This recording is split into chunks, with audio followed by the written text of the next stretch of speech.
Hi guys, welcome back with me again in this channel. On today's tutorial, I'm going to show you how you can remove objects from video in a snap using the Wings AI tool.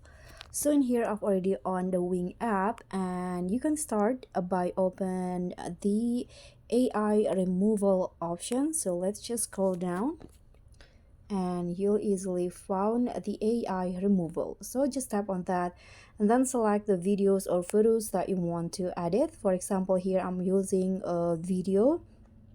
Okay, I'm going to use this videos right here, and you can swipe the area that you want to remove. For example, I want to remove the cat from the video.